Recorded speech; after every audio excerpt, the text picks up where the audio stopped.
น้ำโชว์ก่อนตัดสิน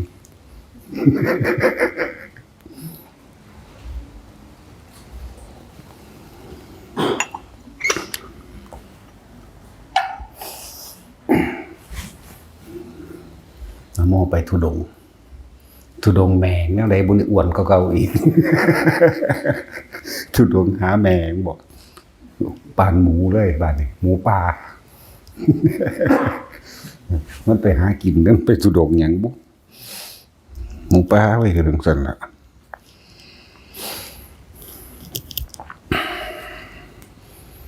ธรรมดาเก็บสะสมไว้ตัวสะสมไปเรื่อยประสบการณ์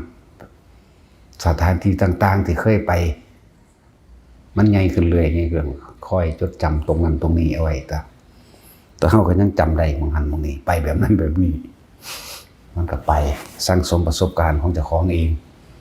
สร้างสมบุญเจ้าของเองไปแต่ละทีแต่ละหม่องแต่ครูอาจารย์ก็อาจจะผ้าฝึกบ่เหมือนกันหรือได้ความรู้ต่างๆบ่คือกันไปเก็บเอาเคล็ดลับของครูอาจารย์นี่เขาเจ้าสอนตัวของเฮานี่ส่วนมากครูพักหลักจำทั้งนั้นเด้คือจำเอาแตยอดมันเด้เฮาบ่เห็นต้นฉบับมันเฮาสิจำเอาแตยอดมันบ่เฮ็ดสิขานเพราะว่าเฮ็ดมันเป็นแล้วก่อนแล้วหรือว่าเนื่องด้วยอุปนิสัยแบบเอายอดมาลดกูนี่นะแล้วก็ยังจังมาอันต่อยอดเอาเองต่างหากต่อแขนงอีกต่างหากและตั้งว่านิยมให้มีการออกจาริกเที่ยวไปตามป่ามั่งเพื่อหาประสบการณ์บ่แม่นว่าเฮาสิอยู่แต่เฉพาะหม่องเดียวไปพบพ่อเพื่อนสหธรรมมีแต่ละทีแต่ละทางก็ได้เคล็ดลับได้ความรู้เพื่อมาต่อยอดตัวเองสะสมไว้แต่เป็นเด็กน้อยจังซี่แล้วมันดีประกาศไปแต่ละหม่องอากาศอาหารจังซี่อากาศก็บ่เหมือนกันหรือตามถ้ำเมืองผาตามลักษณะป่าหมู่นี้ก็บ่เหมือนกันแล้วก็ครูบาอาจารย์ต่างๆก็อาจจะให้เคล็ดลับต่างกันออกไปอันใดก็ได้บ่ผิดจักอย่างเพราะว่ามีจุดหมายเดียวกันเราบ่เคยขัดแย้งในครูบาอาจารย์ทั้งหลายที่เพิ่นสอนกรรมฐานบ่ขัดแย้งจักองค์เลยเอามาตัดต่อเจ้าของเอาเองตัวเคล็ดลับตัดต่อยอดมื้อนี้เฮ็ดเอาเองบ่ว่าเพิ่นสิสอนหยังเครื่องเล่นหยังทดสอบทดลองนำเขาเจ้าให้มันเบิดหั่นแล้วเฮาจังมาประมวลสรุปยอดเพื่อให้เกิดประโยชน์อันสูงสุดประโยชน์ในการดูธรรมเห็นธรรมนั่นแหละประโยชน์มันสูงสุดอันอื่นๆของเล่นนี่ยังก็เล่นไปโลดแต่เขาเจ้าแนะแต่ว่าถ้าไปในทางที่ว่าให้ไปบูชาบวงสรวงเสื่อสิ่งศักดิ์สิทธิ์หรืออัญเชิญนั่นอัญเชิญนี่เพื่อให้เกิดลาภสักการะหรือคนนิยมชมชอบบ่เอาบ่ได้สนใจมึงหันแล้วก็แต่ละทินแต่ละที่ต่างๆก็มีเรื่องเล่านิทานต่างๆตามสถานที่นั้นๆตามหมู่บ้านดังนึงก็ว่าบางหันมีผีโป่งเด้อบางทีมีผีของก้อยเด้อบางทีมีนาคผู้ใดก็อยู่บ่ได้เด้อทำนั่นทำนี่แล้วแต่ไปมองจังสั่นแหละแต่มันเป็นตะยานที่เขาเจ้าซาลื่นนั่นแหละไปเพื่อทดสอบตัวเองนั้นผ่านความตายได้หรือยังมึงได้เป็นตะยานออกไปมึงหันแหละ เกี่ยวกับสิ่งลึกลับแต่ว่าถ้าว่าสร้างมันบ่ได้ลึกลับเด้แลในมันหัน มึงได้มีเหวขึ้นได้มึงได้มีอีหยังเป็นเอาตัวรอดได้เอามึงหันเด้เงินที่พึ่งตนเองเลยกกไม้ก็ให้ขึ้นกกใหญ่ๆเด้สูงๆเด้มันปั๊มได้เด้สำนึงกันน่ะบ่ธรรมดาบอกนั่นแหละจังว่าให้ออกหาประสบการณ์เฮาจังสิได้รสชาติ มันสมศักดิ์ศรีพระถูดงนะเว้ย ถูดงถูป่าเนี่ยเลยห้ามไปเนี่ยเลยเว้ยประเภทจดจำประเภทเลี่ยน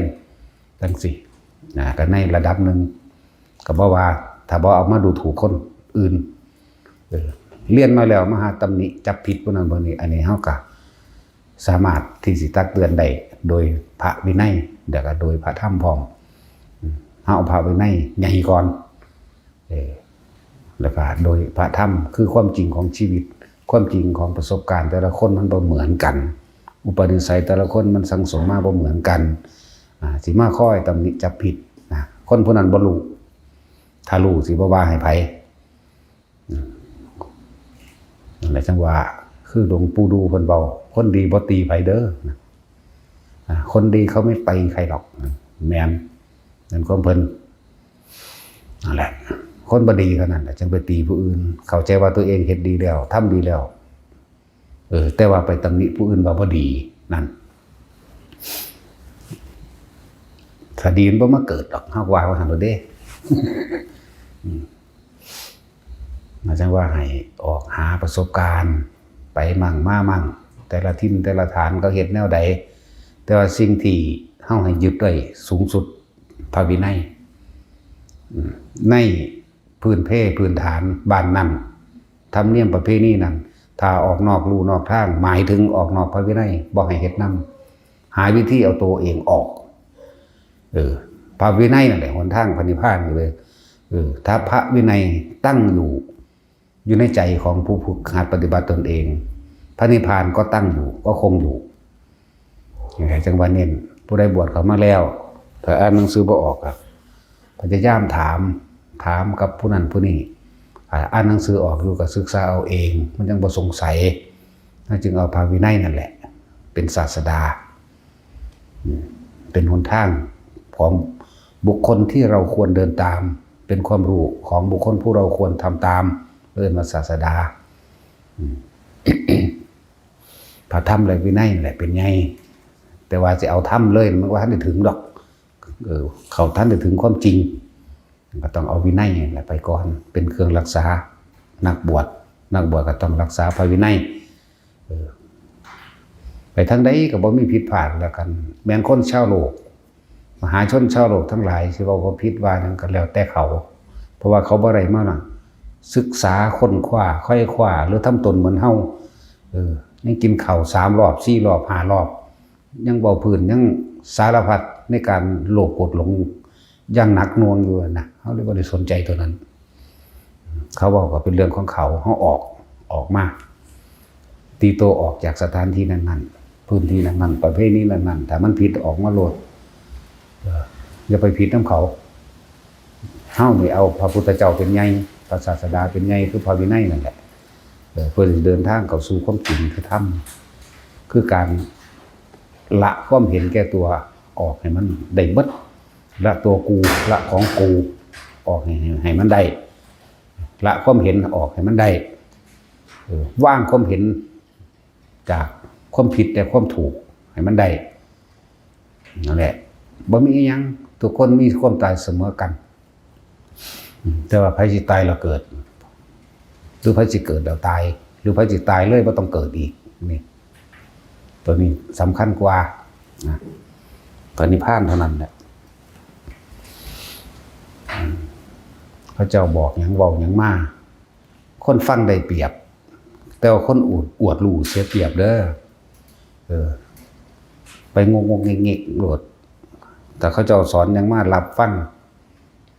เจ้าที่เชื่อหรือบ่เชื่อก็อย่างหนึ่งเด้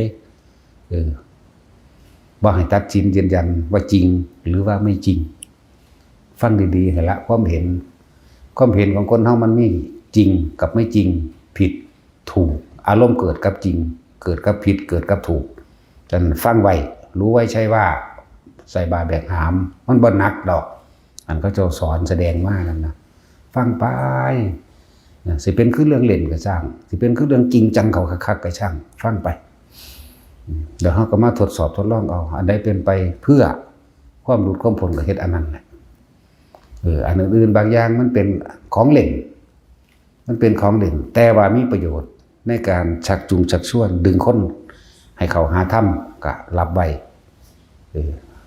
คือเขาแนะกันอยู่เดี๋ยวนี้แหละฝึกเฮ็ดกระดาษออกจากผ้าเริ่มต้นแรกก็ยังเข้าไปลักจำออกมาน้ำพวกเด็กน้อยเขาเล่นกันผ้า10 ผืน 12 ผืนเขาเฮ็ดไปเขาก็เขียนซื้ออีงัวอีควายอีหมูอีหมาอีเป็ดอีไก่เขาก็เขียนใส่ไปบัดนี้เขาก็พันเรียบร้อยแล้วก็ท่องคาถาสัตสุมาสิโมใครคิดถึงข้าพเจ้าโดยความจริงใจในขณะนี้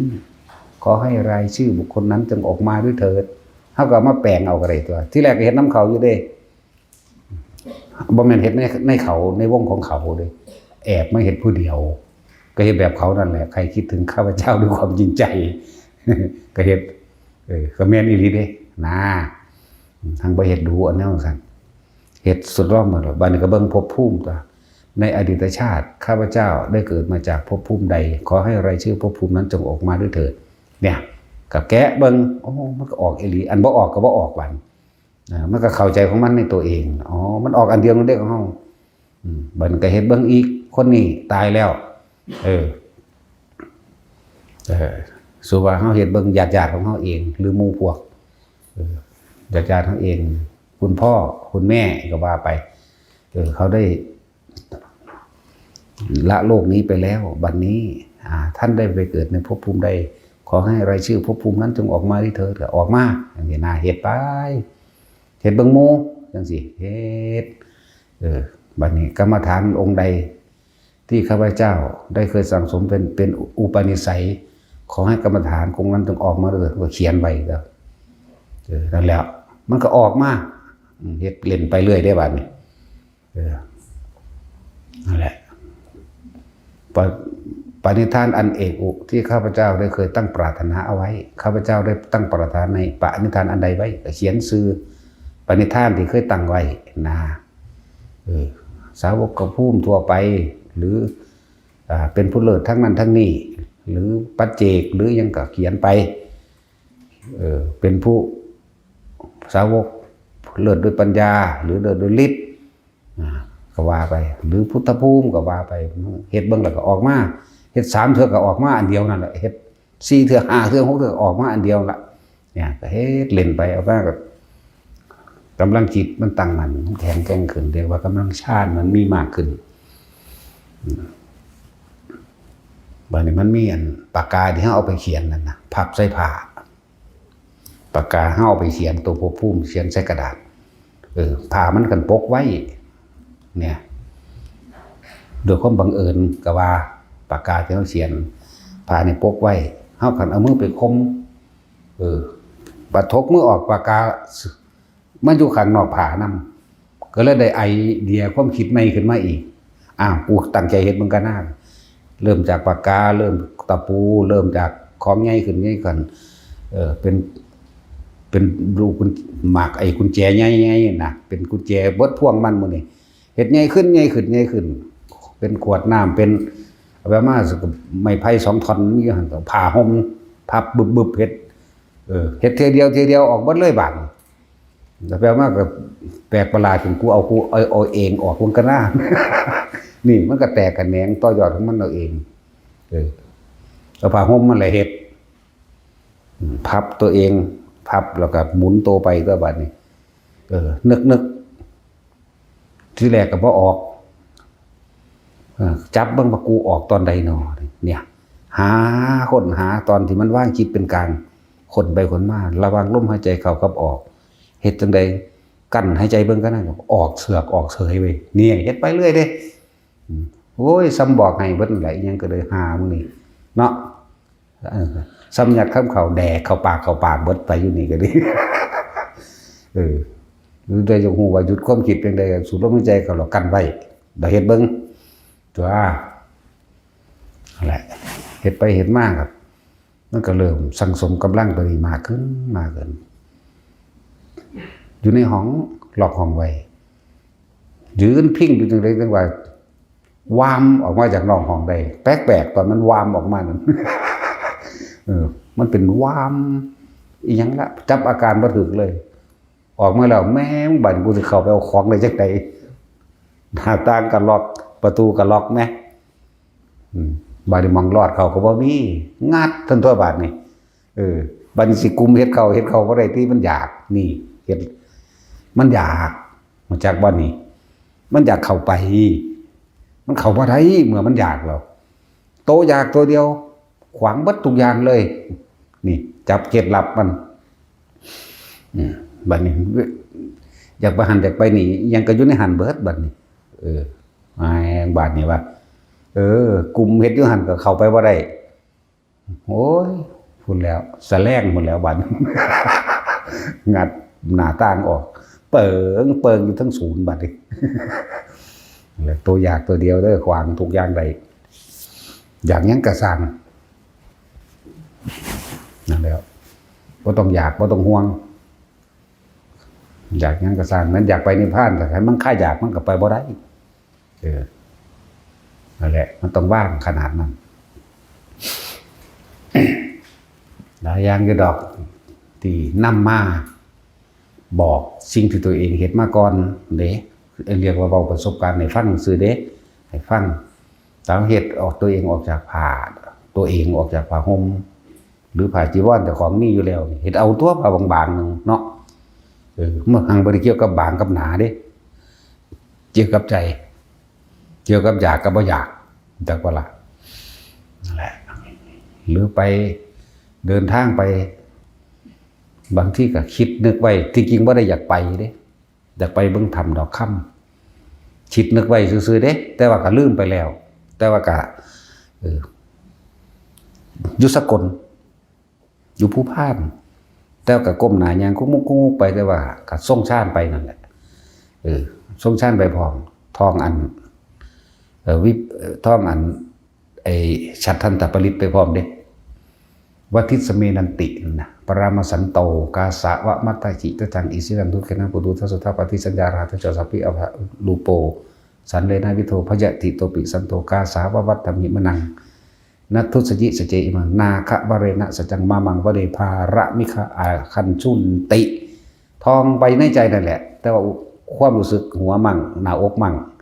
หน้าผากมั่งแลนไปตามความรู้สึกเข้าคือมันบ่ออกแต่ว่าปากเข้ากับทองตัวนี้ไปอยู่ทองอะไรชัดท่านตาปริตไปเลยเงยหน้าขึ้นทีเดียวท่านเมื่อเจอยุกลางทำได้เลยอยู่หน้าทำได้เลยนี่ก็เป็นความประหลาดอันหนึ่งนี่แหละแต่ว่ามันที่ซื้อวางได้กระสางบ้านนาแต่ว่าอยากกลับอะไรที่ เอาอีกแล้วตาสินจะเข้าห้องเข้าบ่ได้ก็เลยหาวิธีจับจุดค้นหาตัวเองหาวิธีจับจุดแต่ก็บ่แม่นว่าอยากกลับดอกตอนไปแล้วก็อยู่ไปแน่หั่นแหละเฮ็ดไปเรื่อยบัดสิกลับก็ฮู้อยู่ว่าวิตกไว้คิดไว้นะคือวิตกไว้คิดไว้สิไปมองหั่นแหละแต่ก็ลืมแล้วก็ท่องเหมือนเดิมก็กลับมาหม้องเก่านั่นแหละนี่แหละยังว่าเว้าให้ฟังบ่ได้ให้เชื่อเด้ต้องไปทดสอบทดลองตัวเอาเองคือในความหมายทั้งเบิดสิบ่เรื่องทรงชาติเจริญชาติหรือเรื่องการสวดมนต์ทำวัดไหว้พระหรือการทดสอบทดลองที่จิตนี่เป็นกุศลตลอดเกิดมาทรงอารมณ์มันเป็นกุศลมันก็อยู่ในชาติเหมือนเดิมเป็นกุศลชาติเหมือนเดิมเกิดเป็นมรรคสิทธิฌานก็อยู่ในกำลังเดียวนั่นแหละเป็นตัวรักษาเฮาเองดอกโตจังกันทั้งที่เฮาก็บ่ฮู้ว่ามันรักษาแต่ว่าทุกเหตุการณ์หลอดมาปลอดภัยเบิดทุกแบบทุกเหตุการณ์เบิดเดินว่าการทรงอารมณ์มันเป็นกุศลมันก็สมความกับพระพุทธเจ้าว่าสัพพะปะปัสสะอาการังกุรสูปสัมปทานั่นแหละเป็นให้ทรงอารมณ์เป็นกุศลเฮ็ดหยังไปก็มีความอดมีความทนมีความเพียรเป็นไปมันสิเข้าสู่ความสงบของมันเองดอกนั่นแหละบอกแนวทางการที่เฮาไปอยู่เที่ยวจาริกไปอยู่ตามป่าตามถ้ำตามผาณสถานที่ใดก็สร้างอย่าหนีออกจากลมหายใจหรืออย่าหนีออกจากความรู้สึกแห่งกายเมื่อไหร่ที่ท่านออกจากความรู้สึกแห่งกายเท่ากับท่านย้ายที่ทุกข์ย้ายภพใหม่เกิดใหม่ อันนี้เว้าสำหรับผู้ชุดงอยู่ตลอดหมายถึงผู้เดินทางไปทำข้อวัดปฏิบัติในป่าเด้อเมื่อไหร่ที่ท่านออกจากลมหายใจหรือออกจากความรู้สึกในกายเมื่อนั้นท่านก็ย้ายที่ทุกทันทีย้ายบางทุกเบิดนั่นแหละคือเฮาสิตั้งใจว่าเอากูสิไปสกลล่ะหุ่นความคิดไปคิดจุดหมายมันอันนี้ผิดเข้าใจว่าล่ะผิดหลักการวางจิตเป็นกลางผิดหลักการทรงชาติผิดตัวนี้ผิดไปคิดโอ้ยหอดคำโอ้ยหอดเด็กเฮ็ดจังไดน้อโอ้ยบ่มีไฟคิดไปย่างไปพร้อมมันที่จริงก็คือต้องผู้รู้ในลมหายใจก็อยู่ในลมหายใจผู้อยู่ในเรือนแห่งกายความรู้สึกนิ่มลงในหน้าผากก็ตามหัวก็ตามทระวันทำกลางอกก็ตามก็ให้มันอยู่แค่นั้นแต่ก็ย่างไปเรื่อยๆนั่นแหละนี่ตั้งหากคือเฮาต้องลืมจุดหมายตัวนั้นเอาไว้ตั้งไว้ซะก่อนว่าคิดว่ากูสิไปนี่แหละแล้วก็ทิ่มความคิดนั่นนะแล้วก็ย่างไปจึงบอกให้เป็นแนวทางไว้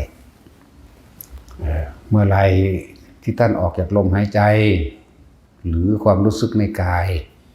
เมื่อนั้นท่านจะย้ายที่ทุกสร้างภพใหม่แล้วอารมณ์ความรู้สึกไปอยู่กับจิตไปอยู่กับสิ่งที่ตั้งเอาไว้จิตที่ตั้งหมายถึงคิดถึงจุดหมายที่จะไปกุฏิหลังนั่นทำนั่นต้นไม้นั่นหรือสระน้ำนั่นห้วยหนองคลองบึงอันนั้นที่จะของจะไปบ่อน้ำนั้นเนี่ยไปแล้วความคิดไปแล้วไปตั้งไปกังวลนั่นดีแล้วนั่นอารมณ์เกิดแล้วเห็นว่า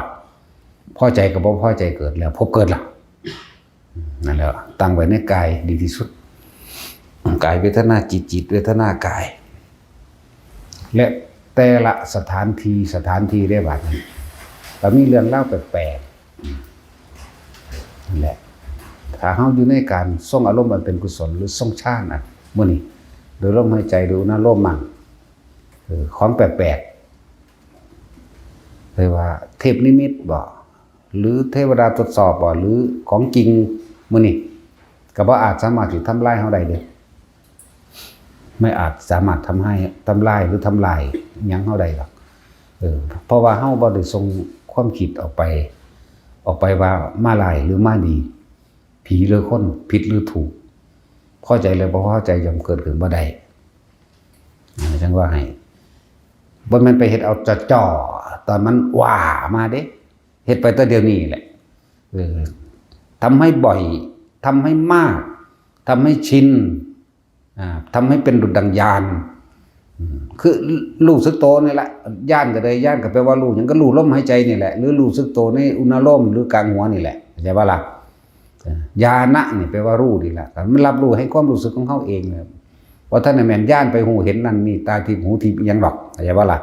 ถ้าว่าญาณนี่ก็เลยญาณมากระจักกับวิญญาณก็รับรู้ให้ความรู้สึกของเขาเองเนี่ยวิญญาณอยู่เลยแต่ว่าญาณะก็เลยคุ้มไว้ว่ารูปภายในกายเวทนาจิตเวทนากายอะไรมันมีเรื่องเล่าแปลกๆอยู่เด้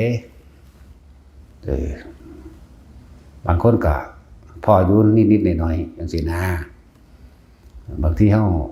เขาสู่โหมดการภาวนาแล้วอาจจะนอนภาวนาก็ตามนั่งภาวนาก็ตามท่าใดก็ได้แต่แข้งอยู่ก็ได้บางทีเขาอยู่กับลมหายใจกับอุณาโลมเขาน่วงอยู่นี่บางคนก็เข้าสู่อาการปิติไปเลยเป็นชั้นที่2ไปเลยจริงๆมันมีดอกบางที่ก็ถ้าสู้ว่าอยู่ใกล้ๆหัวเสียงปลากระบอนแห้งตูมตามกันมาเลยบางที่ก็คล้ายกับเสียงคือสร้างเหรียญน้ำกวกขาดแบบนี้หูให้ยินแต่อย่าคิดไปนี่ปลอดภัยหูให้ยินแต่คิดไปพร้อมบ่ปลอดภัยอย่างก็ล่ะมันไปปรุงไปแต่งไปนึกไปวาดฝันวาดภาพจินตนาการไปเรื่อยนั่นพญานาคบ่ผีบ่ขนลุกขึ้นมาแทรกซ้อนคนลุกย่างเด้จากว่านั้นบ่คนละอย่างกันเด้อาการปิติขนลุกเนี่ยมันอิ่มเอิบเด้ตัวขนลุกย่านเนี่ยมันเป็นแผงพี่เนาะเขาเอิ้นอีหยังพี่กะงอนพี่เด้ตั้งแต่สันหลังหากะงอนคนลุกย่านบ่แม่นคนลุกปิติ เรียกว่าล่ะก็ได้ยางกันเด้คนลุกปิตินี่อิ่มเอิบคนชิงลุกกันแล้วก็คนลุกยานเนี่ยมันบ่อิ่มเอิบที่ปัญหาทางหนีแล้วมันปรุงแต่งไปหาผีฮะเนี่ยเป็นตะยานแล้วเสียงน้ำทุกตามบางที่ก็คือเสียงแลนตุบตุบตุบตุบตุบตุบตุบมันหยุดที่หน้าเฮานี่แหละเสียงแลนเด้ตุบตุบตุบตุบตุบตุบตุบตุบตุบตุบมันหยุดกึกอยู่หน้าเฮาบางทีก็มีตราบใดที่เฮายังอยู่ในลมหายใจหรืออยู่ในความรู้สึกแห่งกายไม่มีสิ่งใดทำอันตรายเราได้เลยบ่ว่าสิสัตว์จริงก็สร้างของเทพนิมิตก็ตามเสือจริงกับเสือจริงเถิดหาขอให้เฮาอยู่นี่มันสิปกป้องคุ้มครองเฮาเองโดยตัวเฮาเองกำลังจิตเฮาเองเด้จิตมันมีกำลังอยู่ว่าหนึ่งนี่คือใกล้สุดแล้วยังเก่งแล้วใกล้สุดแล้วว่าหนึ่งนี่ว่าหนึ่งจะของเองเป็นสร้างกับสร้างมาหยุดกึกนี่หัวเข้าสุดลงโหลดแต่เฮาทรงชาติของเฮาอยู่เดียวเป็นเสือกระตามเขามาหอนี่กึกเข้าสุดหรือบางที่ดูนออกเองเด้เป็นเสือนี่เสือโดดเข้ามาปุ๊บเสือนี่สิกระดูนออกเองเด้เป็นคือยังมีอย่างปัดมันหงายหลังกู้กาดแลนหนีโลดดอกอู้อ้ากแล้วเงาไปเลยได้บาดนี่บางทีก็มีอะไรบางทีอันประเภทว่าบ่เห็นรูปร่างตัวตนบาดนี้ก็เสียงแลนตุ๊บตุ๊บตุ๊บตุ๊บตุ๊บตุ๊บตุ๊บมาหอดเฮาน่ะหยุดกึกก็บ่มีเสียงแลนขึ้นยางขึ้นเด้นี่แหละจังว่าตะกี้เฮาภาวนาแบบหลับตาบัดนี้มาได้วิธีมื่นตาก็ย้อนหลวงปู่มั่นนั่นแหละพอหลับตามันมีแต่อยากไปน้ำอันเห็นทั้งนอกนะ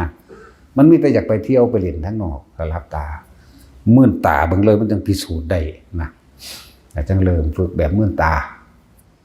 เว้าย้อนหลังดอกอันนี้20-30 ปีแล้วล่ะจริงภาวนามื่นตามานานแล้วมันจังบ่สงสัยอันยังซ้ำทั้งสีมันได้อันแต่ว่าภาษาเฮาพอให้เข้าใจง่ายคือว่าพายไก่จังซี่นะมันคือไก่เลยพายไก่ซื่อดอกจังซี่จักมันสิหยังละ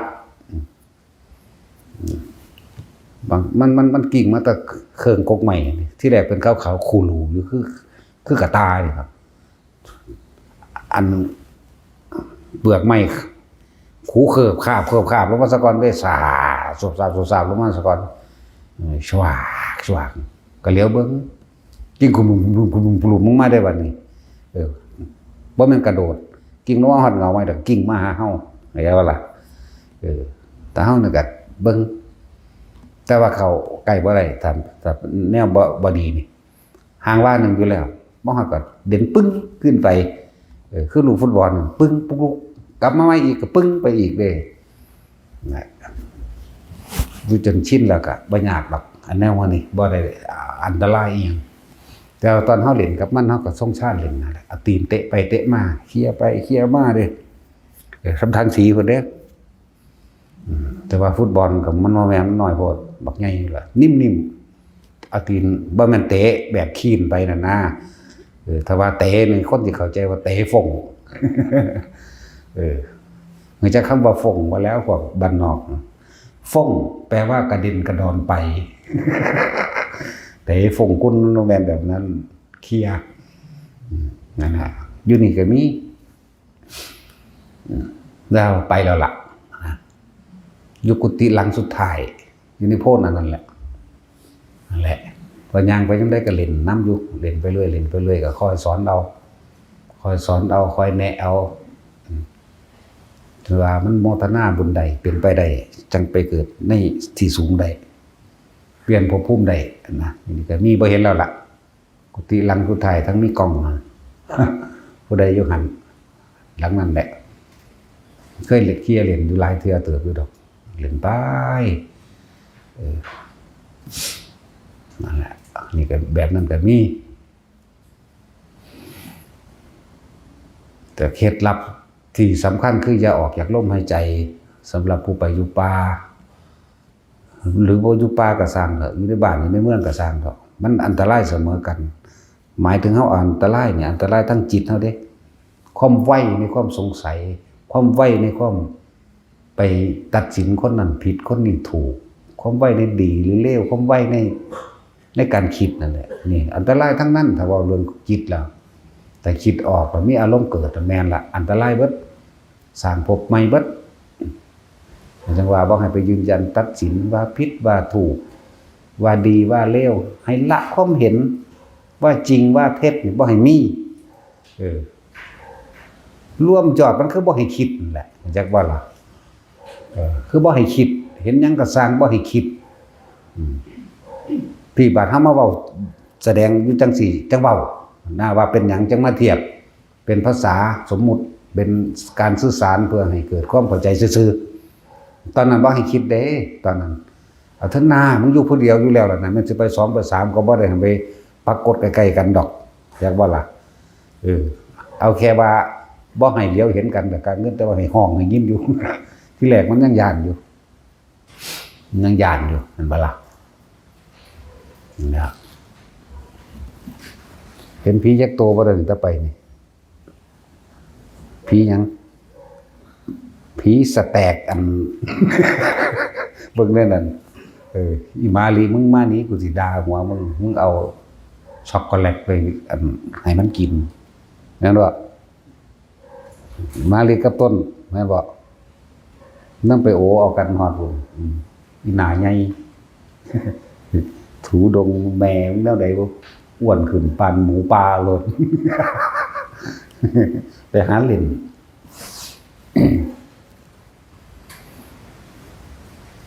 จังว่าคือบ่ว่าเขาจะฟังนำแน่อันผีหยังเข้าไปในก้อนหิน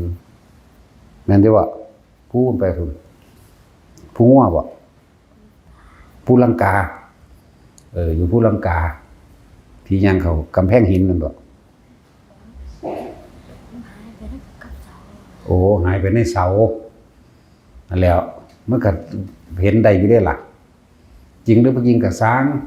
ก็เอามาบอกให้ฟังทีหลังเข้าใจว่าล่ะเฮาบอกตอนนี้ว่าผียางเข้าไปในเสาหินนั่นแหละแต่ว่าตอนนั้นบ่ให้คิดเด้อย่าลืมเด้แต่ตอนนี้เอาเว้าได้อยู่แต่ตอนนั้นถ้าคิดเบิ่งได้มันสิมานำความคิดทั้งนั้นวือมาหาโดดเด้จักว่าล่ะจะไปทอดสะพานให้มันเรียกว่าทอดสะพานให้มันมาเด้จะไปต่อทอลำเลียงให้มันมามันสิมาสร้างความเป็นตาย่านเด้แล้วต้นบริษัทอันนั้นใส่คดีดูมันย่างเข้าไปในอันเสาซื่อๆเนาะตั้งแต่กี้เฮาก็คิดเล่นเอ้ามึงแน่กินอันปูศาสตร์ร่วมกับปูอีหลีบัดนี้ศาสตร์ที่เขาก่อไว้ในหม่องเก็บมันสัตว์มาหาเฮาหมดตัวธรรมดาบ่หังบ่เห็นโตมันได้มันสัตว์ศาสตร์มาเลยศาสตร์ยาวๆนั่นน่ะพี่สัตว์มาหาเฮานั่นแหละเจ้าก็ห่างเติบอยู่ดอกมันตกลงวันนั้นก็ฟาดอันกระโถนมากไหมธรรมดาบ่ตัดสินมันก็เป็นผักจังซี่แต่ว่ามันสูงกว่านี้แล้วก็บ่ได้เป็นนั่งทาสมาธิเด้ก็นั่งธรรมดาเฮาก็นั่งย้อนขาธรรมดานั่งเอาขาสิแตะพื้นคือเฮานั่งเตียงนั่นแหละเบิ่งเอาถ้ามึงแน่จริง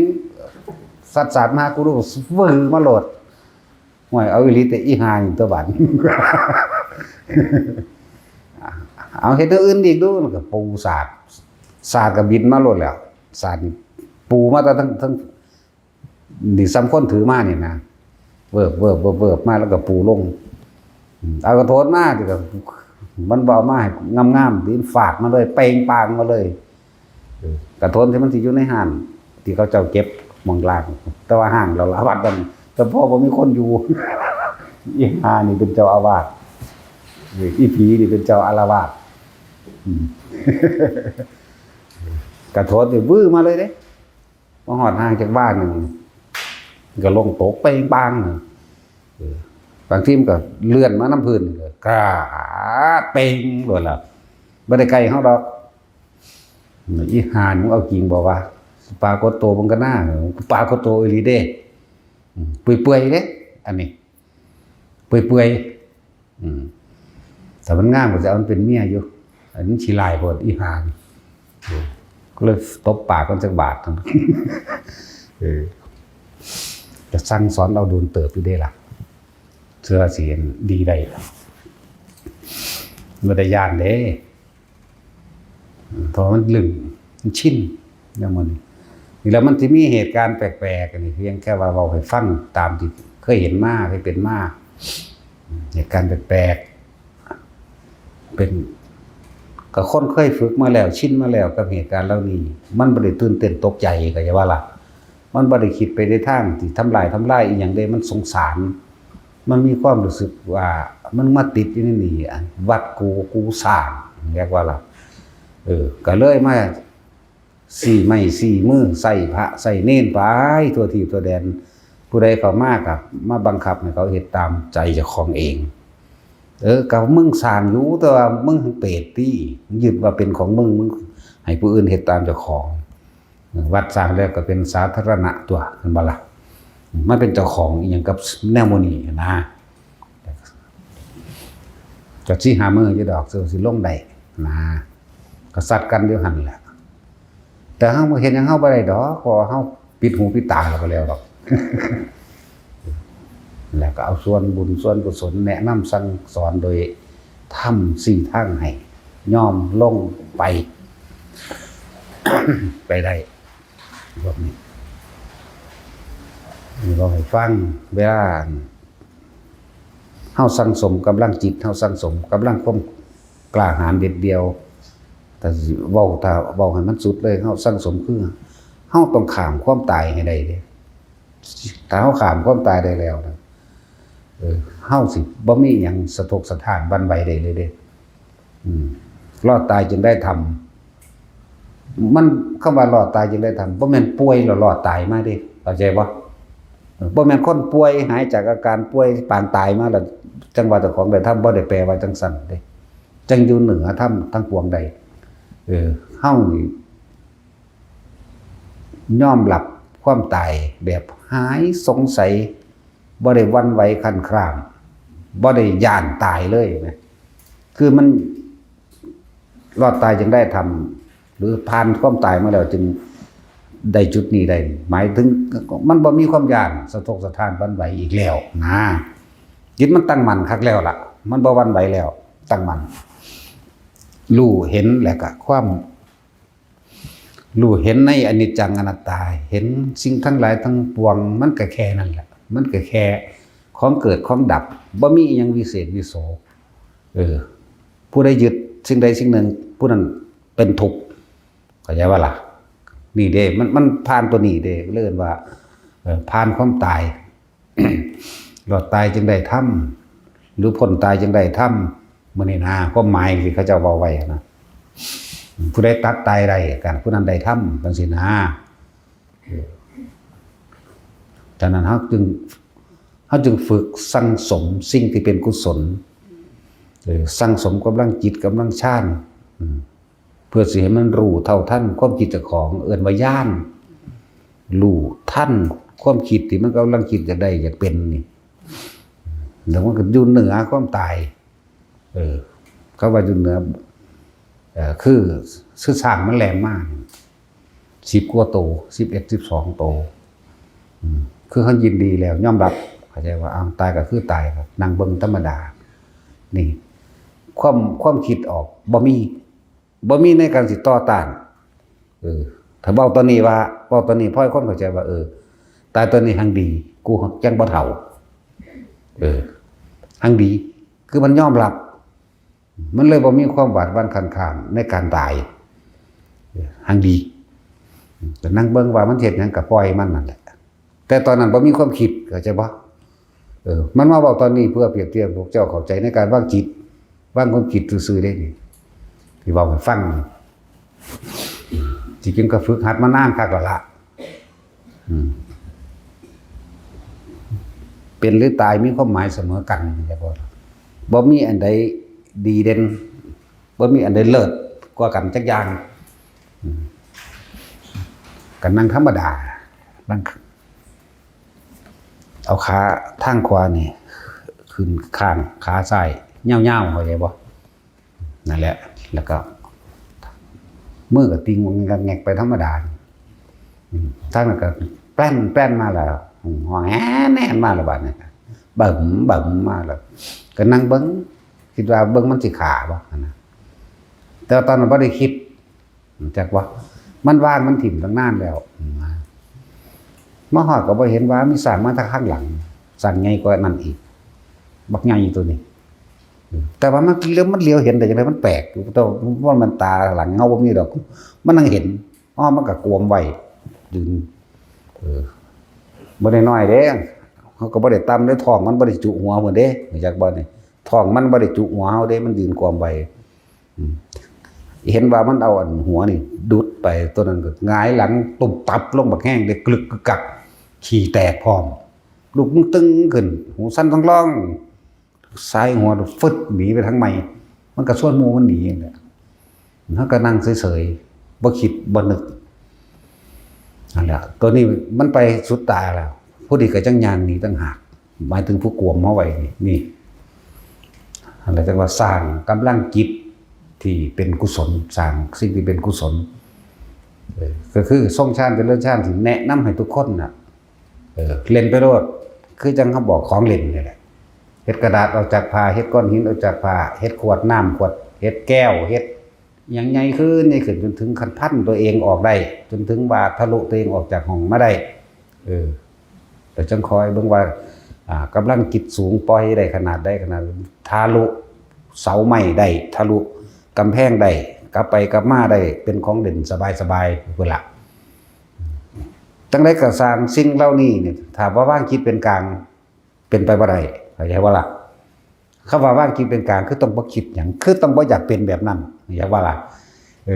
บ่แม่นเฮ็ดตอนนั้นเป็นตอนนั้นเด้ฝึกไปเรื่อยๆจากเฮ็ดกระดาษออกจากผ้าน้อยๆซะก่อนเฮ็ดไปเรื่อยนะฝึกไปเรื่อยๆเหมือนกันเฮาตักน้ำใส่องค์ใหญ่นั่นแหละตักไปทีละขันจะคอยหลายขึ้นมันก็ค่อยเต็มเองดอกเนาะบ่แม่นสิปึ๊บอยากซ้ำเพิ่นโลดนะว่าเป็นดับว่ะโอ้ยก็สู้ๆก็สิเอาซ้ำยอดมันโลดเนาะฝึกไปนี่คือวิธีทำให้จิตตั้งมั่นให้กุศลเต็มให้บุญกุศลเต็มเพื่อให้เกิดความปล่อยวางเรียกว่านี่ก็เสร็จไปทีละหน่อยแต่คือขึ้นล้านนั่นแหละถ้าว่านับ1 บาท 2 บาทขาดอยู่บาทนึงเขาก็บ่เอิ้นล้านได้มีแต่ว่าโดยประมาณซื่อๆได้ล่ะประมาณล้านนึงแหละขาดอยู่บาทนึงแน่มันก็บ่เอิ้นบาล้านได้ล่ะเนาะแล้วอันนี้ก็ค่อยสะสมไปนี่ก็คือบอกวิธีแล้วอ่านหนังสือธรรมะก็เป็นการปฏิบัติธรรมแล้วสาธยายธรรมสวดมนต์ต่างๆก็เป็นการปฏิบัติธรรมฟังธรรมก็เป็นการปฏิบัติธรรมเดินจงกรมอยู่กับลมหายใจนั่งกับลมหายใจยืนเดินนอนนั่งอยู่กับลมหายใจปฏิบัติธรรมเบิดเห็นจังใดเฮาสิใส่ความรู้สึกอยู่ในตัวเฮาเองได้ความรู้สึกโดยลมหายใจนึงความรู้สึกโดยอาการปิติอย่างใดอย่างหนึ่งแต่ว่าปิติมันหลายมันมากมันหาอย่างแล้วก็โดยอเนกปริยายอนันตนัยอาการต่างๆที่มันเกิดขึ้นหรือสภาวะปรากฏการณ์ว่าสิเป็นนิมิตเห็นนั่นเห็นนี่หยังก็แล้วแต่ได้กลิ่นนิมิตกลิ่นนิมิตรูปนิมิตเสียงต่างๆนี่เลิ่นเป็นอนันตนัยมันเยอะแยะก็เลยจับเอาอันเดียวที่เฮาต้องจับจุดเดียวมันได้สักก่อนนอกนั้นแต่ไปแตกแขนงเอาเองไปต่อยอดเอาเองจับจุดเดียวคือจับจุดอุณาโลมกลางหน้าผากนี่แหละแต่เป็นแล้วนั่นน่ะเข้าใจดีแล้วมันทางสิมีวิธีของเจ้าของเองดอกจังสิเป็นวิธีของเจ้าของเองมันเฮ็ดได้ตั้งหลายอย่างที่บอกเฮ็ดกระดาษจากผ้าวิธีคือเบิ่งว่าเฮาสิอธิษฐานจิตว่าจิตเฮาสิมีกำลังในการใส่กำลังจิตเป็นบ่นะมันเฮาก้อนหินมาวางไว้นิ้วมือนิ้วกลางจังซี่คือพระสุคตถ้าผู้ใดระวังศอกนี่2คืบเฮาก็นั่นแหละคือเพิ่นคืบเดียวเข้าใจว่าแท็กซี่คืบเดียวนึงเด้นะเพิ่นเฮ็ดกลางธรรมดานี่แต่เฮามัน2คืบ นั่นแหละถ้ามันพอดีเสมอปั๊บนี่สิเสมอกันของเฮานี่เสมอกันนั่นล่ะบางคนมันบ่ทอกันเด้แขนบ่ทอกันเรียกว่าบ่เกิงกันบางคนคือได้แค่นี้เด้ทดลงมาเอาตัวเนาะเสียมันซอกับเฮาได้มันก็ยากอยู่เลยพี่ได้เพราะมันคนบ่เต็มคนก็มีไหมจังซั่นแล้วผู้เต็มก็มีผู้บ่เต็มก็มีก็ทดเอานั่นแหละแล้วก็นำหรือที่บอกว่าให้ทุกคนเอาอาการปิติมาเป็นเครื่องปรับธาตุรักษาโรคให้ตนเองสิบางคนก็ถามบอกวิธีให้หน่อยต้องจับอาการปิติอย่างใดอย่างหนึ่งออกมาให้มันได้สะก่อนเฮาต้องฝึกเด้บ่แม่นบอกจังซี่แล้วสิเฮ็ดเอาได้ปั๊บโลดเด้เอาอันภารณาปีติออกมาทำให้กายสะเทือนนี่ก็บอกแล้วบัดนี้แม่นหยังน้อภารณาปีติมีความรู้สึกโยกสั่นไหวอยู่ข้างในหรือโยกออกมาข้างนอกหน้าหลังแบบนี้ก็ได้หรือโยกซ้ายโยกขวาแบบนี้ก็ได้แต่ว่าบัดนี้เฮาเพื่อให้เกิดการสั่นสะเทือนเฮาก็กำมือเข้าไว้นี่จังซี่ก็ได้หรือพนมมือนี่ก็ได้แล้วแต่ง่ายที่สุดคือกำมือรวมๆเฮ็ดข้อแขนอ่อนๆกายมันก็สั่นสะเทือนของมันเองแต่อาการปิติสะเทือนนี่มันสิสะเทือนเบิดท่านั่งเบิดในโตมันสิปรับธาตุปรับธาตุดินน้ำไฟลมคือร่างกายเฮาเองบางใดมันเป็นโรคเป็นหนังบางคนก็เกิดอาการร้อนเผาก็อักกระอ่วนในระหว่างท้องขึ้นมาหาหน้าอกจดยุกข้อเกิดอาการก็บ่ต้องย่านตั้งใจว่าสิเฮ็ดไว้5 นาทีก็เฮ็ดให้มันแล้ว5 นาทีถ้าเลิกมันก็เศร้าหมายถึงว่ามันหายอาการนี้เพราะว่ามันเป็นสิ่งที่ขัดขวางเพื่อให้เฮาบ่จิตเฮาบ่ตั้งมั่นหรือบ่ทำตามสัจจะที่ตัวเองตั้งไว้เข้าใจบ่ล่ะนั่นแหละก็เฮ็ดไปดันไปเฮ็ดไปให้มาอาทิตย์เดียวมันก็หายดอกอันอีหยังต่างๆที่ว่าเป็นมานั่นน่ะอาการห่อนเผาก็อักกระอ่วนในหน้าอกหรือท้องคือสิหักสิอึอะก็ปล่อยมันเลยเข้าใจว่าล่ะนั่นแหละมันก็อักกระอ่วนเป็นคือแสบหูบางคนก็ร้อนเป็นจุดที่เฮาเฮ็ดอยู่นี่บางคนก็สิร้อนเป็นจุดๆว่าแม่นจุดน้อยๆเด้บางทีก็จุดใหญ่ส่ำกำปั้นก็มีก็คือว่าร้อนเป็นจุดข้างหลังแต่ว่าร้อนข้างในเด้บ่ปวดแสบร้อนอยู่ข้างในลึกๆกลางหลังซ้ายหรือกลางหลังขวาหรือระหว่างท่ามกลางมองใดมองหนึ่งบางคนก็ระหว่างท่ามกลางอกหรือกลางซ้ายกลางขวาก็แล้วแต่เนี่ยบางทีก็มีก้อนอันใดอันหนึ่งเป็นขึ้นแลนขึ้นแลนลงในระหว่างทางบางคนก็เป็นลักษณะว่ามีการเห็นภาพพร้อมเหมือนควันออกควันดำเหมือนอันใดอันหนึ่งละลายออกเป็นควันออกจากมือหรือละลายออกทั้งก้นออกทั้งดากมื้อนี้อีอันนั้นมันก็เว้าอยู่มันเป็นอยู่หูยควันดำๆออกดากกันว่าอีเกิบอีนั่นซื้อเขาตั้งเอาเองดอกอีเกิบมันคือเกิบโพดมันก็เป็นอีหลีนั่นแหละนี่คือว่าก็บอกวิธีให้แล้วนี่บอกวิธีให้แล้วแต่คนฟังอยู่แต่ว่าเจ้าของนั้นเฮ็ดอาการปิติเป็นหรือยังนี่ไหมนั่นว่าสั่นจะใส่มันไปตัวอาการปิติใส่ภารณาปิติเพื่อสิปรับธาตุปรับโรครักษาโรคก็ว่าไปเป็นสื่อมันเขาต้องว่าจิต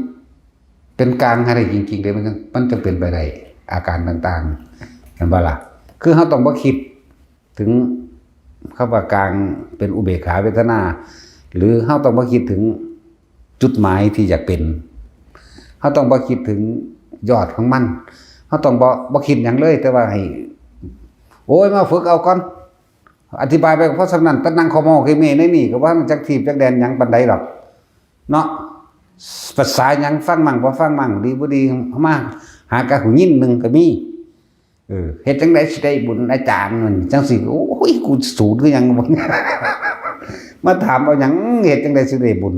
ยังบ่ทันรู้จักบุญอยู่เนาะ ต้องมาฝึกนะปิติทั้ง5อย่างเฮาก็บอก ให้ถ้าขนลุกขนพองสยองก้าวเกิดขึ้นถือว่าในความขนลุกนี่เวลาการปิติปฐมฌานเพียงแค่ปฐมขั้นที่หนึ่งเป็นผู้มีความคิดนึกรู้สึกอยู่เพียงแค่ลมหายใจได้ขนลุกขนพองสยองก้าวขึ้น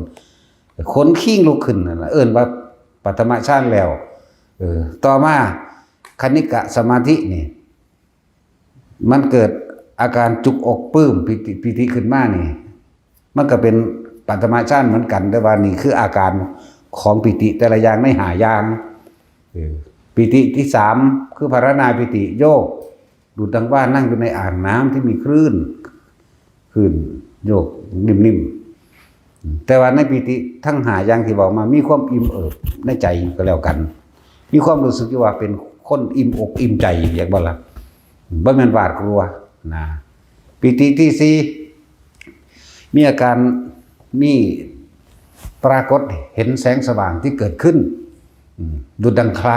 ายดูดังว่าสายฟ้าแลบนั่นคือหนังสือเพิ่นเขียนไว้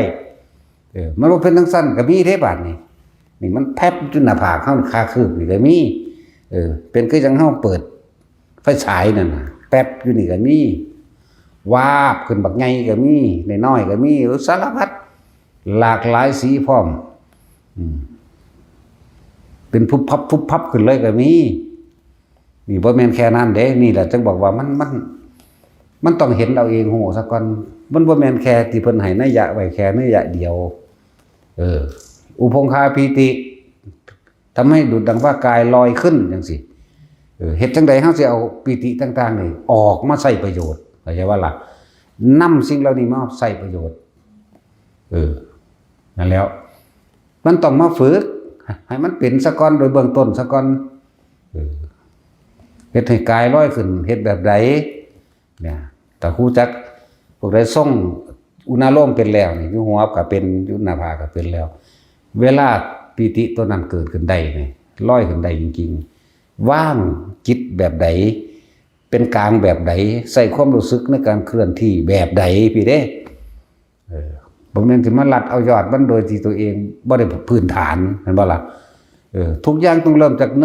1บ่ได้เริ่มจาก5อยากว่าล่ะมันต้องคอยฝึกสะสมไปเรื่อยเด้คือว่าไปป่าจังซี่โอ้ยเขาชินมาตั้งแต่บ่ทันได้บวชตอนเป็นเด็กน้อยอยู่พุ่นชินกับการไปผู้เดียวชินกับความออกน้ำป่าน้ำดงชินกับ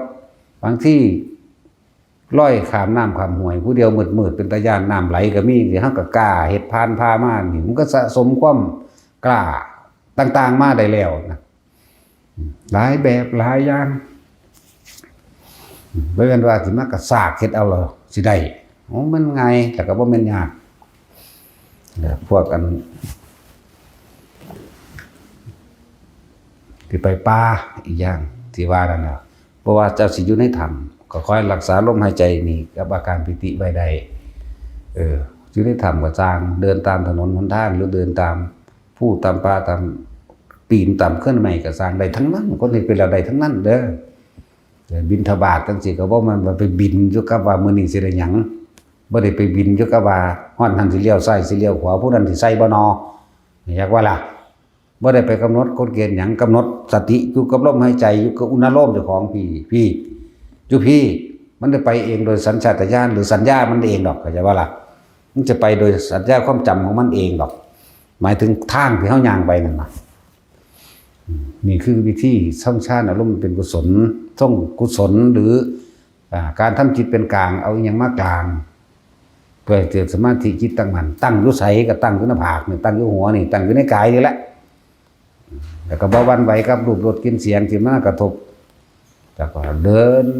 บิณฑบาตไปนี่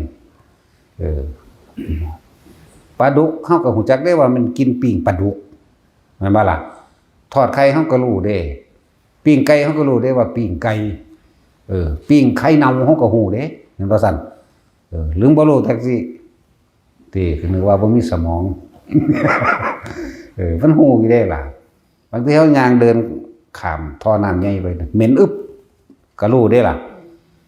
แต่ว่าเฮาบ่ได้คิดปรุงแต่งต่อมั้ยเฮาบ่นึกมั้ยจิเฮาอยู่พี่สัญญามันก็บอกเลยว่าเหม็นหยังแต่ว่า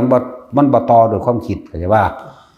ปิ้งไก่ปิ้งนั่นปิ้งเสียงรถ บีบแกปิ๊กๆปากๆเขาก็ฮู้จักคือได้ล่ะแม่นตาเขาจะไปเลี้ยวเห็นรถอันToyota Isuzuเขาก็ฮู้เลยล่ะสีเหลืองสีแดงก็ดีแต่ว่าเขาบ่คิดต่อนี่แหมนี่เด้โตให้มันทันอันนี้เด้ทันความคิดจากตาเห็นหูได้ยินจมูกได้กลิ่นนี่เด้นั่นล่ะเฮ็ดจังได๋ล่ะตั้งมั่นอยู่ในกายนี่เองกายเวทนาจิตเวทนากายอย่าหนีออกจากมันก็สั่งสมของมันขึ้นมาเองมันติเต็มขึ้นมาของมันเองดอกนั่นแหละคำว่าว่างเนี่ยแปลว่าไม่นำสิ่งที่เป็นรูปเป็นรสเป็นกลิ่นเป็นเสียงสัมผัสทางกายมาคิดเข้าใจว่าคำว่าว่างวางคือต้องไม่คิดถ้าคิดอยู่ไม่ใช่วางแต่ว่าล่ะแต่เฮาต้องฝึกเด้บ่แม่นเอายอดคำนี้ออกไปแล้วสิมาไปเว้ากันซื่อๆเด้เห็นบ่ล่ะเฮาจิตโกหกตัวเองไม่ได้ความรู้สึกนี่เห็นบ่ซั่นโกหกตัวเองไม่ได้เลยนี่ตัวเจ้าของบ่ได้ก็แล้วกันน่ะว่างว่าซั่นเอาเถอะนะมันตัวเจ้าของได้เนาะความรู้สึกมันสิมีหรือบ่มีมันตัวบ่ได้เห็นเพิ่นเว้าก็สิเว้านำเพิ่นบ่แม่นเด้เจ้าของว่างได้จริงหรือยังนี่ต่างหากเฮาฝึกอยู่กับหมู่พวกคณะหลายๆจังซี่แล้วก็นึกออกไปเห็นเขาเฮ็ดนั่นเฮ็ดนี่ว่าเฮ็ดอันนั้นอันนี้ว่าเจ้าของดีกว่าไปเต็มนี้เขาก็บ่ได้อีกเด้อสิบอกให้ทุกคนมีพระวินัยเป็นผู้บอกอยู่แล้วพระวินัยเป็นดุจดั่งมารดาจากบ่ล่ะค่อยประคองความเจริญเติบโตของลูกก็คือเจ้าของเองแหละแต่พระวินัยเป็นดุจดั่งมารดาคอยป้อนข้าวป้อนน้ำอุ้มสู้หรือจูงเฮาย่างแต่ว่าผู้ใดเฮ็ดดีแล้วจะตำหนิหมู่เด้อเลวกว่าเขาเรียกว่าล่ะเนี่ยเพิ่นสิว่าคนดีบ่ตีไปดอกแต่คนบ่ดีแล้วมันหาติผู้นั้นติผู้นี้ตำหนิแม่นบ่ล่ะแต่เจ้าของปฏิบัติดีแล้วจะไปว่าผู้อื่นบ่ดีแต่ทำผิดโดยพระวินัยก็อย่างหนึ่งบอกกันตักเตือนโดยพระวินัยบ่แม่นตักเตือนโดยว่าโหบ่ดีบ่ถูกบ่นั่นนี่ตักเตือนให้มันเป็นเข้าใจบ่ล่ะจะใส่อารมณ์พวกนี้มันเอาผิดเอาถือมันเอาเก่งกับบ่เก่งมาใส่กันว่าให้กันเห็นบ่ล่ะนั่นแหละแต่ถกเถียงกันเป็นธรรมดาแต่ถ้าตีกันให้หนีเด้พวกได้ตีหมู่อยู่นี่บ่ให้อยู่จักคนเด้เข้าใจว่าล่ะบ่ได้ให้กลับขึ้นมาพร้อมพวกหาตีหมู่ล่ะนั่นแหละจังว่าพวกเฮาอยู่กันให้มันก็เฮามีพระพุทธเจ้าผู้เดียวกันพระวินัยอันเดียวกันเฮาคือบ่เฮ็ดอันเดียวกันอย่าเอาอารมณ์มาเด้อย่าไปตัดสินผิดและถูกเด้แม่นบ่ถ้าผิดถูกน่ะก็เกิดอารมณ์โลดบางอย่างก็บ่แม่นเอาพรรษามาอ้างบางอย่างก็แม่นเอาความรู้มาอ้างเด้จักบ่ล่ะนั่นแหละนี่คือเฮารักษาตัวเองรักษาตัวเองไม่ถ้ารักษาตัวเองแล้วมันก็รักษาผู้อื่นทันแล้วเว้ยมันสิไปไสเดี๋ยวนี้แม่นบ่ล่ะมันก็บ่ไปตีไผตำหนิไผผิดหรือถูกอันนั่นนี่เกิดขึ้นมามันก็บ่ไปยืนยันตัดสินไผผิดหรือถูกเขาก็รับของเขาเองด้วยล่ะแม่นบ่มันมีผู้สอนอยู่แล้วผู้เดียวนี่ก็เอาผู้เดียวนี่แหละอยากว่าถึงบอกว่าบ่ให้ไปตำหนิถ้าถามอันนั้นว่าจังใดเว้าอยู่ใดควรหรือบ่ควรก็จังให้ความรู้แก่กันเข้าใจว่าล่ะนั่นแหละมันต้องมีกุศโลบายในการบอกนะนั่นแหละเพิ่นอยู่นำกันเท่าใดเป็น500เป็นพันเพิ่นก็บ่ทะเลาะกันเด้ล่ะถ้าเฮ็ดสิ่งเดียวกันอยู่แล้วกับทุกคนเบิ่งใจเจ้าของเองเบิ่งความคิดเจ้าของเองเบิ่งการกระทำคำบอกเจ้าของเองมันสิเอาหยังมาผิดกันบ่มีเด้ต่างคนต่างจับผิดเจ้าของแม่นบ่ล่ะจังแหละเฮ็ดตามระเบียบเฮ็ดตามพระวินัยเพิ่นวางไว้แล้วบ่ผิดกันถ้าท่านรักตัวเองจริงๆแล้วก็ท่านจะไม่ทำร้ายใครเลยเข้าใจว่าล่ะต่างคนต่างเบิ่งเจ้าของถ้าแม่นมีเจ็บไข้ได้ป่วยแล้วเนี่ยก็จังเบิ่งกันไปในทางนั้นตัวเนาะเห็นบ่ล่ะสั่นแล้วจังว่าให้คนเบิ่งเจ้าของเบิ่งความคิดเจ้าของเทียบพระวินัยผิดหรือถูกอยู่กับพระวินัยเขาก็อ่านได้คือกันเขาก็ฮู้อยู่คือกันอยู่ไปมาข ของบางอย่างก็มีเป็นธรรมดาปาตังจะวากใส่กันเนาะนั่นแหละจังว่าเอาพระวินัยน่ะมาเป็นคู่เจ้าของเองต่างฝ่ายต่างเบิ่งจังจ้องจังจับจังผิดเจ้าเองอยู่แล้วมันอยู่นำกันได้หมื่นต่อได้แสนก็สบายเด้เนาะอันนี้คนเบิ่งเจ้าของเองอยู่มันสบายเลยเป็นแสนเป็นล้านก็บ่ได้ผิดกันเด้ล่ะนั่นแหละจังว่าเฮาอยู่ด้วยกันโดยพระวินัยเพราะนั้นไม่เป็นเครื่องรักษานักบวชพระวินัยเป็นดุจดังมารดาใช่ป่ะล่ะคอยประคองเฮาเองนั่นแหละนั้นภิกษุนักบวชต้องรักษาพระวินัยจังสิเข้าถึงธรรม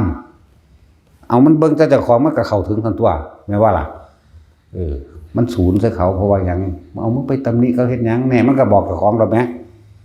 มึงดีคักแล้วบอกแต่มึงดีมึงมาเกิดหาแม่มึงบอกก็ด่าเจ้าของตัวมันบ่ซั่นมึงจะไปรับเอาโทษเอากรรมนำเขาติเนี่ยก็เบิ่งเจ้าของมาเลยตัวนั่นแล้วกับพวกอยู่ป่าอย่าออกจากลมหายใจอย่าออกจากเลือดแห่งกายแต่ถ้าท่านออกจากลมหายใจของท่านเองหรือออกจากความรู้สึกแห่งกายหมายถึงเอาอาการปิติมันเป็นเครื่องยืนยันในกายท่านก็ไม่ต่างอะไรกับการที่ไปย้ายที่ทุกข์เห็นบ่ล่ะอยู่นี่ก็ทุกข์อยู่ไสก็ทุกข์ถ้ามันออกจากความรู้สึกของตัวเองล่ะออกจากกายล่ะออกจากกายตนกายเวทนาจิตเวทนากายส่วนธรรมคือสภาวะและปรากฏการณ์ต่างๆเสียเฮาจะเอาเข้ามาคิดนึกปรุงแต่งในผิดในถูกในดีในเลวในบุญในบาปเฮาจะเอามาบ่การฝึกฌานการฝึกหยังแล้วแต่เพื่อให้สมาธิเกิดความจิตตั้งมั่นเมื่อตั้งมั่นแล้วมันก็บ่หวั่นไหวกับสิ่งใดๆก็มากระทบตัวว่าล่ะมันก็บ่คิดอันนั้นอันนี้แต่พอมันฮู้แหละยังเกิดแล้วดับถ้ามึงยึดได้นึงมันก็ทุกข์แหละเนี่ยก็เลยเป็นอนิจจังทุกขังอนัตตาอันนี้มันเห็นความเกิดกับความดับเห็นอนิจจังเห็นอนัตตาก็ยอดแห่งความรู้แล้วตอนสุดยอดรู้หันแล้วว่าอนิจจังอนัตตาถึงตะกี้พระพุทธเจ้าเฮาว่าท่านได้เกิดเขาเจ้าเลยยึดเฉพาะความสงบมันว่าล่ะลองพระพุทธเจ้าเทศให้พวกเขาเจ้าได้มีความสงบตั้งมั่นมึงแน่นี่ยึดในความสงบแม่นบ่ซั่นอันนี้สงบก็บ่ยึดบ่สงบก็บ่ยึดมีแต่รู้ท่านมันเจ้าคิดจะนึกจะปรุงแต่งออกไปเนี่ยพอเห็นสิ่งทั้งหลายทั้งปวงบ่ควรเข้าไปยึดความคิดก็บ่เป็นของเฮารูปเวทนาสัญญาสังขารวิญญาณก็บ่เป็นนั่นแล้วความรู้สึกต่างๆอันเกิดจากตาหูจมูกลิ้นกายใจนี่มันก็หาที่สุดบ่ได้เดี๋ยวก็ร้อนเดี๋ยวก็หนาวเดี๋ยวก็นั่นเดี๋ยวก็นี่แต่ถ้าบ่ยึดต่อสุขกับทุกข์เกิดขึ้นบ่ได้มันก็เป็นสังขารุปเปกญาณหรืออุเบกขาซึ่งเป็นตัวปล่อยเป็นตัวว่างของมันเองว่างกับว่างบ่มีแนวคิดเฉพาะนี้นั่นแหละกับวิธีรักษาตัวเองไปในป่าในดงลมหายใจนั่นเครื่องรักษาตัวเฮาดีที่สุดบ่มีคาถาใดจะคาถาอย่างว่าล่ะ